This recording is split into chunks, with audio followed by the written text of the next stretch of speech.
Hello and welcome to another edition of the Mentors Masterclass, where we bring you cool conversations with the world's most inspiring and successful entrepreneurs.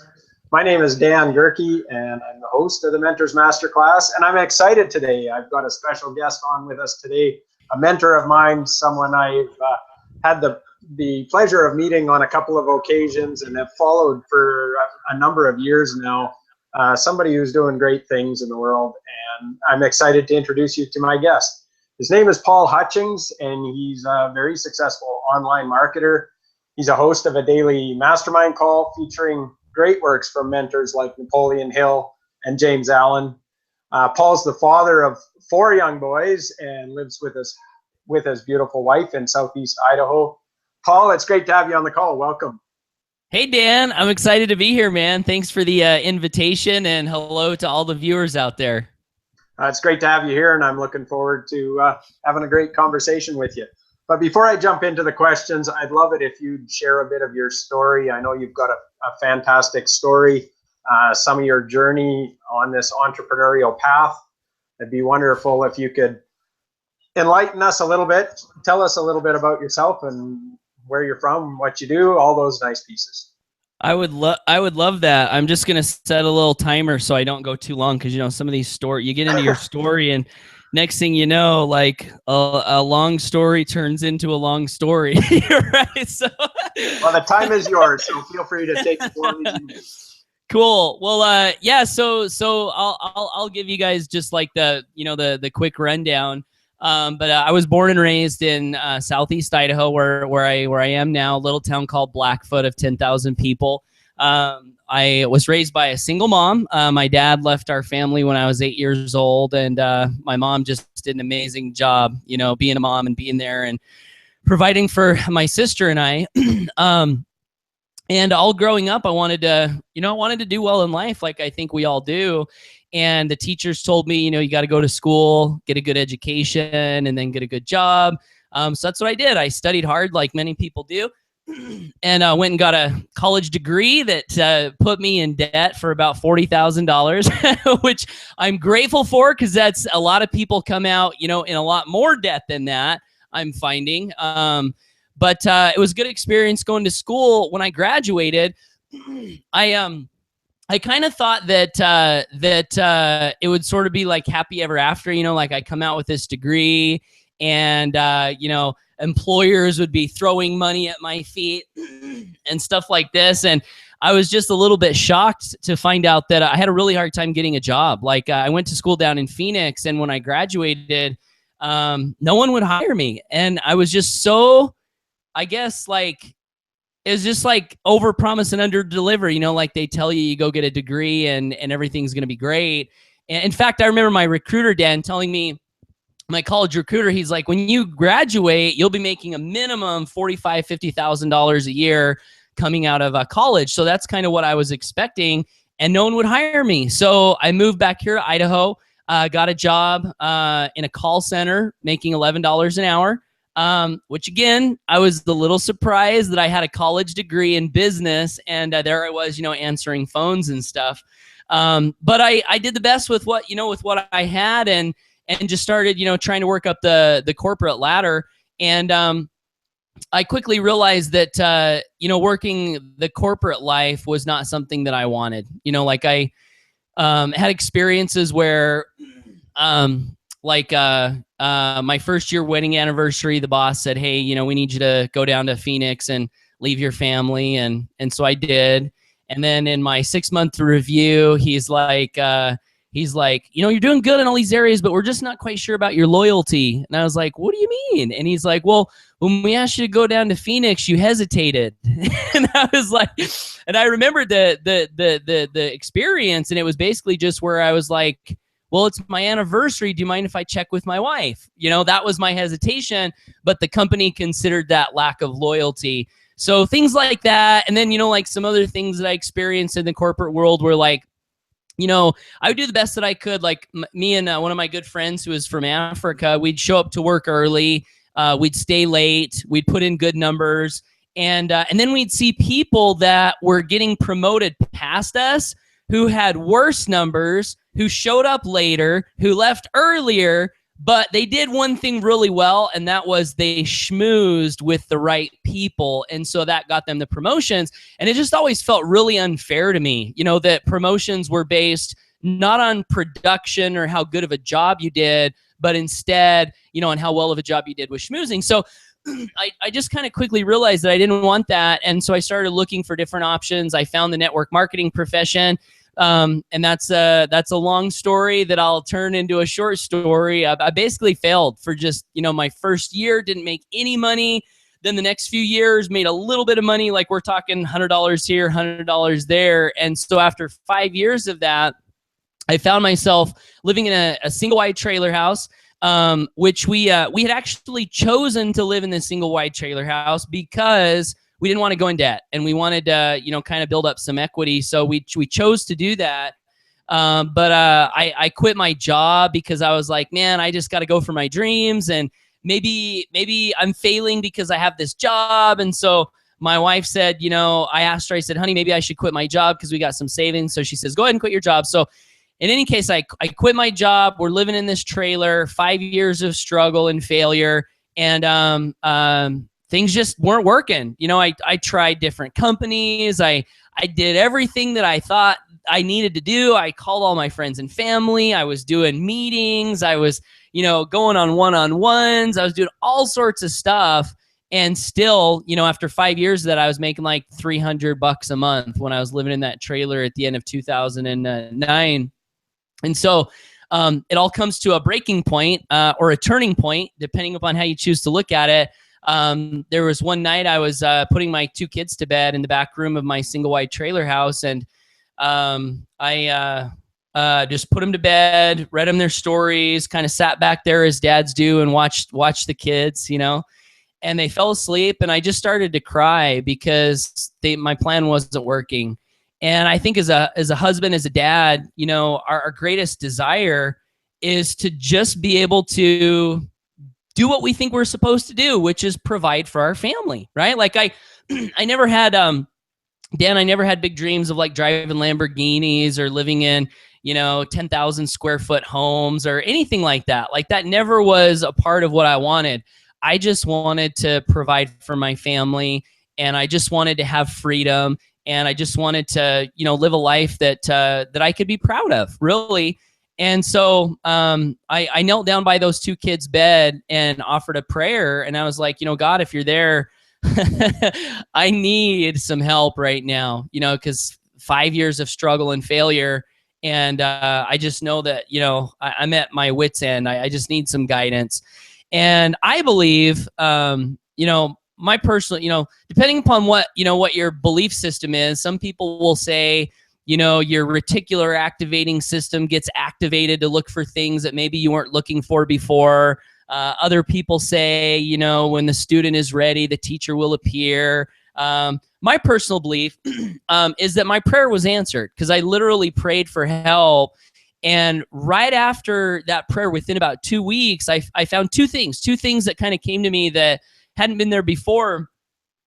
And one of them was I got this impression to begin a serious study of the book Think and Grow Rich, which was one of the first books that I got in my first network marketing company. It was on the recommended reading list. I'd read it like actually one or two times maybe, but I always would read it and then I would throw it to the side and say, that's a great book. What's the next one? But for some reason after this prayer, I just had this deep feeling that I needed to not just read the book, but study it and apply what the book taught so that I could make it real in my life. And so I started to do that. Like I folded down the corners, I underlined passages, I would memorize what it told me to memorize, I would repeat what it told me to repeat. And after about a month or two of that, I started to notice myself changing. I started to notice that I have more faith than I ever had before. I started to notice that my communication changed. I started to notice that I believed in my future. In fact, it was almost more than belief. It was like I went from a state of believing, hoping, wishing that the money was there waiting for me to a state of knowing that the money is there. Like if you think about like generating income, if you think about the fact that there is no shortage of money, the money is already in existence. If you think about, like, you know, you've got money in your bank account, Dan, I've got money in my bank account. The people around us, they, for the most part, all have money in their bank accounts or credit on their credit cards. There's plenty of money in the banks. The money is there. And so for me, part of what happened to me, I think, was that I realized that the money was already there. All I had to do was perform the service necessary to bring that money into my bank account. And I just got this faith, right? So that was like one thing that happened. And then another thing that happened was I was introduced to online marketing, and I started to realize that there were different ways that I could connect with people that maybe were already looking for what I had to offer. So combination of those two things, and within, I think it was about 12 months, because it was like the first part of 2010 when I, you know, was in that point of desperation. And then like the next 6 months, I started generating leads online, started earning some commissions. And then 12 months later, I had my first $3,000 a month in income, which, well, for me, that was my coveted goal for 5 years. I just wanted $3,000 a month so I could provide for my family. And it was those two things that shifted everything and changed so that I was able to get that. And then obviously, like, it's continued to, you know, get better, and you know, the money's continued to increase, and we've been able to, you know, we moved out of the trailer and bought our, we you know, we call it our dream home. Again, it's not like a 10,000 square foot mansion with luxury pools or anything like that, but it's what we always wanted. We wanted a home in the country that had plenty of space for our kids to run and play, that we could fix up and do things we wanted to do and be out of debt. That was another big part. So this business has allowed us to be debt free. We paid off the mortgage on that house, and it's just been a great journey. So that's my story, Dan, and I'm sticking to it. And it's an awesome story, Paul. Thanks. Thanks for sharing that. You know, it's fantastic to hear. Just, you know, a lot of people see somebody up on a stage and they're speaking their dream and talking about how great their life is currently, and not very often do you hear about the backstory. And so it's always great to hear that it's, you know, an overnight success is usually the product of 5 or 10 or 15 years of hard work. And I think your story demonstrates that fairly well. So one of the questions I always like to ask to start things off is, because this is the Mentors Masterclass, I like to know who some of your earliest mentors were and what role they played in your journey. Okay, so that's a really good question. My earliest mentors, so like there were some mentors early on in network marketing that taught me certain things that I needed to know. You know, like I remember one of the owners of my first network marketing companies, one of the things that he said to me that has always stuck with me is, and it was just a random comment at an event that I was at, where I was trying to figure out how to be successful. He said, if you want to be successful in this business, the one thing you want to do is become a student of human nature.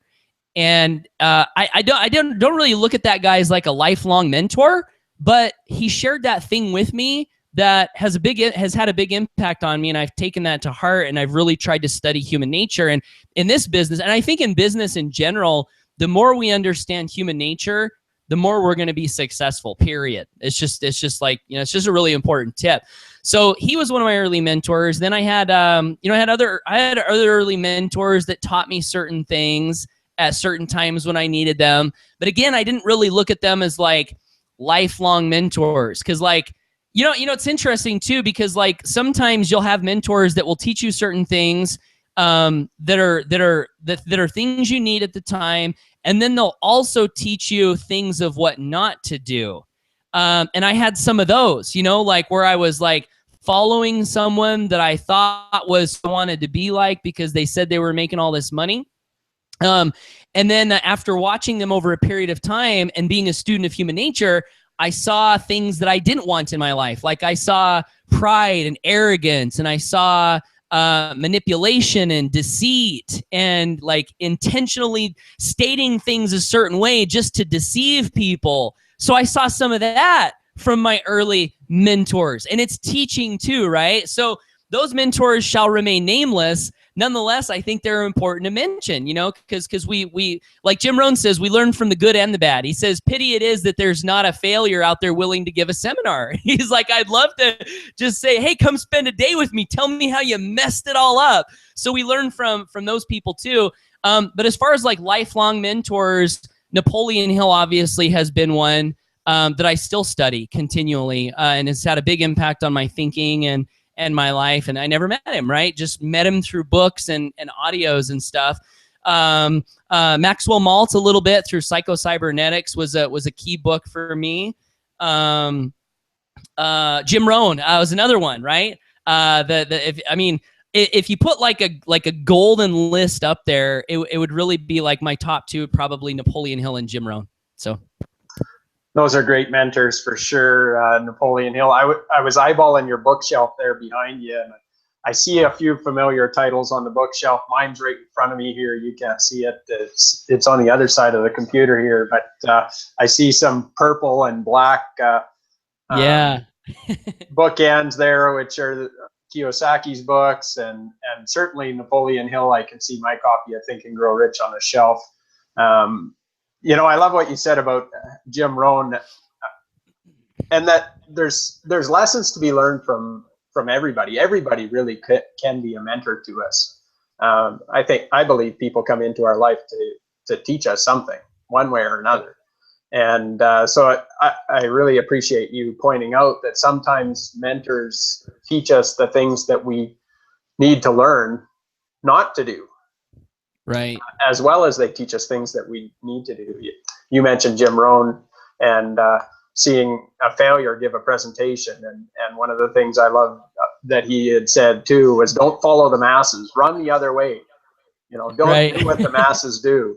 And so that's been a valuable lesson for me too. I wish I had the opportunity to hear him speak or meet him in person.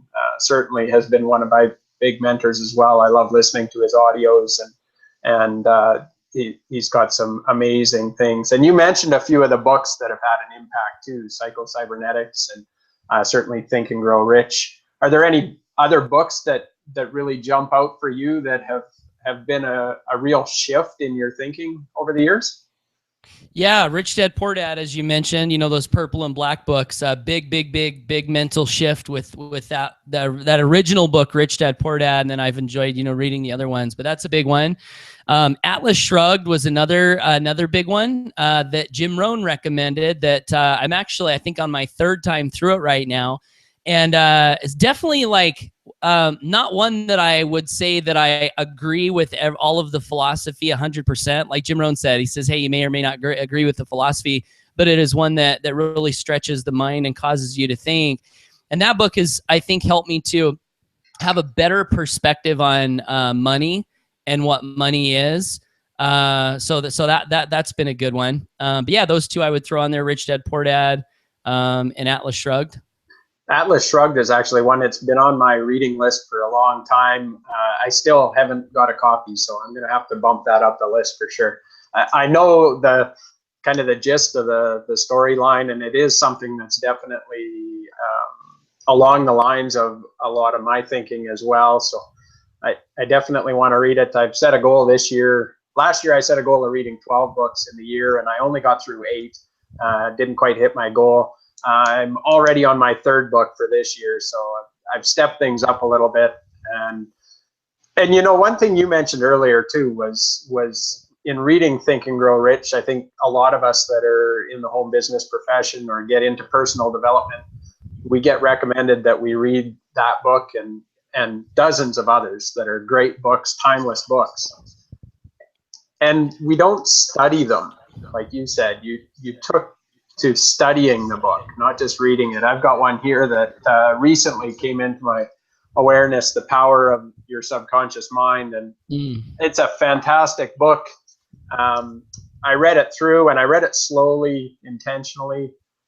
My goal wasn't to get through the book. My goal was to learn the lessons in the book.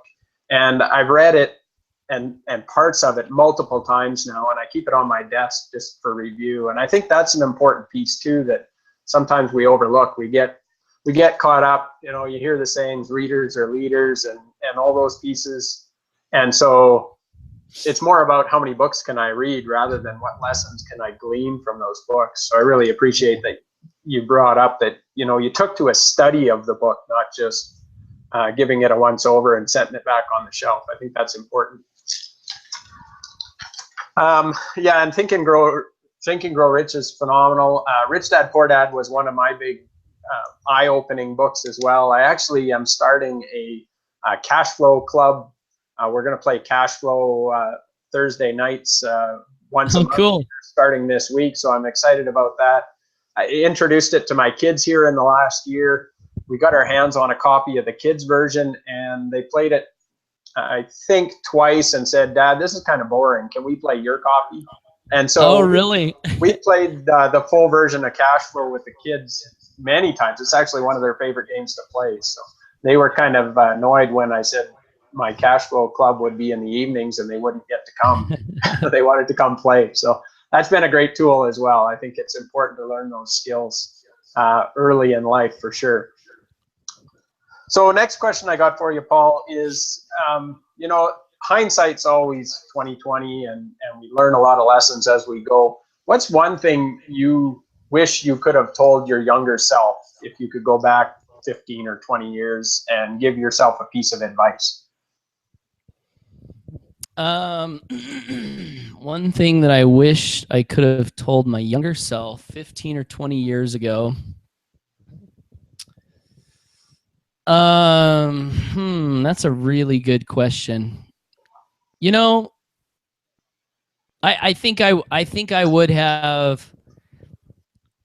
One of the things that I think that we get from reading is we get a bigger perspective on how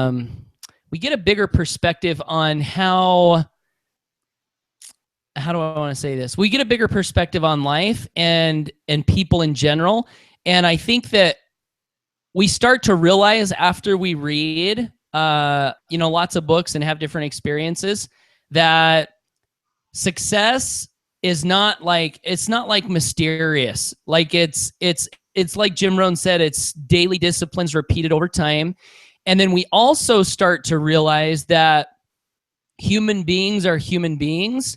And there's no I guess what I'm trying to say is I would tell myself that, hey, people are they're not better than you. They're not smarter than you. Sometimes I think we kind of think especially when I got started, I had this complex where I just thought that everyone was better than me. They were smarter than me. They knew more than me. They would laugh at me if I tried to step out or whatever.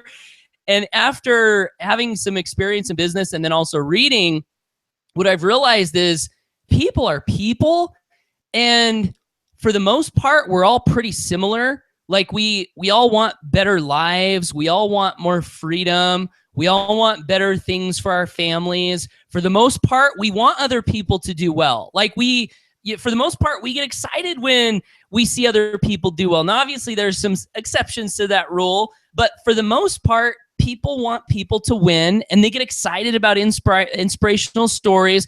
So I guess I would just tell myself that, to realize that, and maybe if I could have realized that a little bit earlier, it wouldn't have taken me so long to break out of my shell, let my guard down, and just go for what I wanted in life instead of worrying so much about what everyone else thought or what I thought they thought. Does that make sense?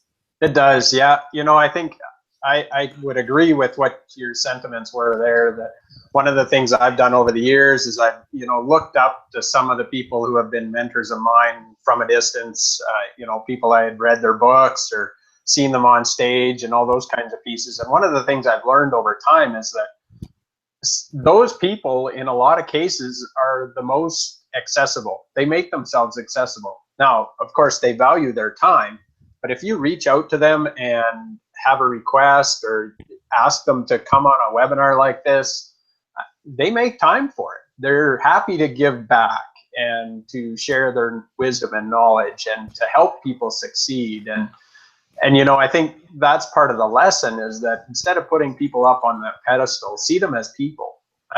that genuinely want to see other people succeed. That's one of the things I love about the personal development world and the home business industry, is that the people that you come across, for the most part, like you said, there's always exceptions, but for the most part, they're rooting for you. They want to see you succeed. They want to help you succeed in whatever way they can. And I think that's that's a phenomenal piece that we don't see in other industries. In the corporate world, it's more a dog eat dog world. Everybody's fighting for themselves, and rather than trying to work with each other and bring each other up, it's more a competitive model than a cooperative one. And that's one of the reasons I left that world as well. I followed a similar path to you. I went to college and got a good job, or so I thought, and worked there for 15 years and busted my butt, and in at work before 7 every day, and stayed longer than anybody else, and watched people around me get bigger raises and more recognition, and I just got more responsibility because I was the reliable one, and not right. not a substantially different income. So it just wasn't making sense. So Yeah. I want to ask you a final question. I know you didn't touch on this in your bio, but it's a piece for me that stood out, that really touched my heart when I heard it, and that's the story about the surgery your son required when he was really young. And I want to relate it to people who want to get into business for themselves. They've got a dream, they've got a vision, and a lot of times what's holding them back is they feel they just don't have the resources to get started. And they use that as an excuse not to go after their dreams. And I know your back was against the wall at one point. You had to come up with a large amount of money for a surgery for your son, and that's a scenario that we hear played out a lot of times. Is if people had a strong enough why, they would find a way. And when it's a family member, we find a way.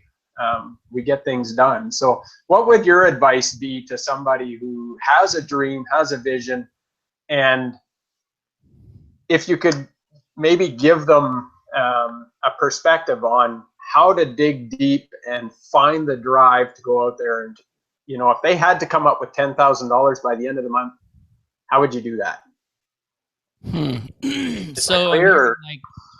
So I'm hearing like several questions. So like, yeah, I didn't. What advice would I have for you?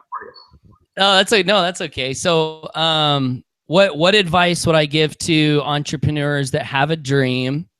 And is that right? Is like back against the wall, or maybe kind of repeat the question? Yeah. So I guess the point I was working towards is you've got a dream, and what's holding you back is you feel you don't have the resources.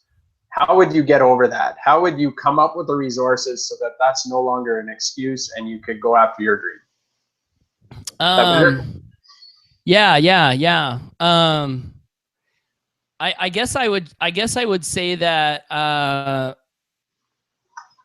it's been my experience, and I think it's been the experience of pretty much anyone that I know who has done things that they wanted to do, is that, just like you said, when you want something bad enough, the resources tend to manifest themselves. Like, I know Napoleon Hill was just telling a story in The Law of Success, how he wanted to start a school to train salesmen, and he didn't have the money. He needed like $25,000, and he wanted to do it badly, but he didn't have the money.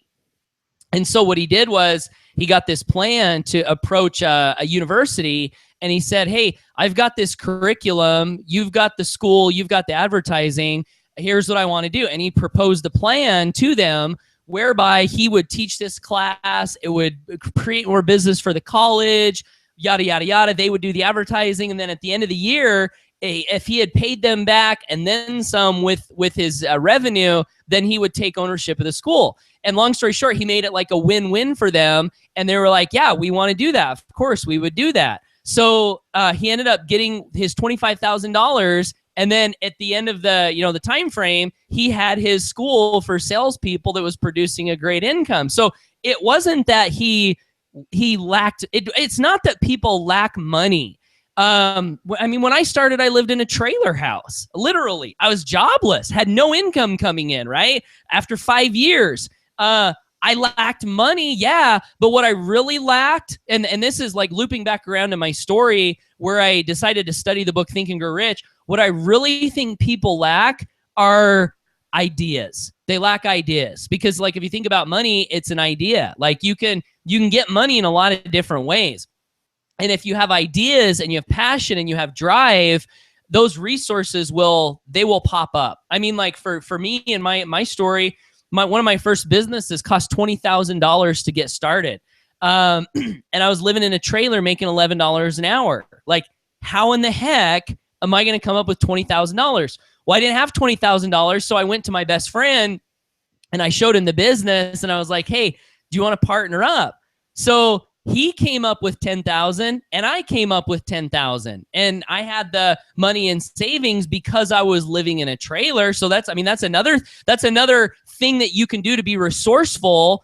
Cut your expenses down, shut off the cable, shut off things you don't need, downsize your house. These are all things that you can do to be resourceful that solve the lack of money problem. You can sell stuff. I mean, there's an infinite, you can get a part-time job. There are infinite number of things you can do to get what you want to get if you have a desire that's strong enough and if you're resourceful. And that's one of the things that I like about our profession is as we read and get around people and listen to audios, we just naturally become more resourceful. Where there is a will, there is a way. Like, I think that's so true, right? So I don't know if any of that's helpful, but those are some of my thoughts. Yeah, definitely. I think it was John Assaraf, I heard him say once that you don't have a lack of resources, you have a lack of resourcefulness.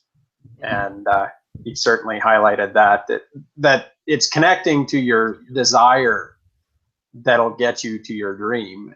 And if your why is strong enough, you'll find a way. The money's out there. There's trillions of dollars floating around every day of the year. So the money is there. It's a matter of finding a way to bring it to you. And that's usually by providing value to somebody that you'll attract that money back to.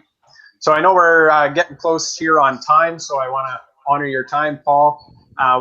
One of the last things I always like to ask, I actually carry around my favorite quote on a laminated card in my back pocket. I won't dig it out now, but it's a Zig Ziglar quote that says, you can have everything in life you want if you just help enough other people get what they want.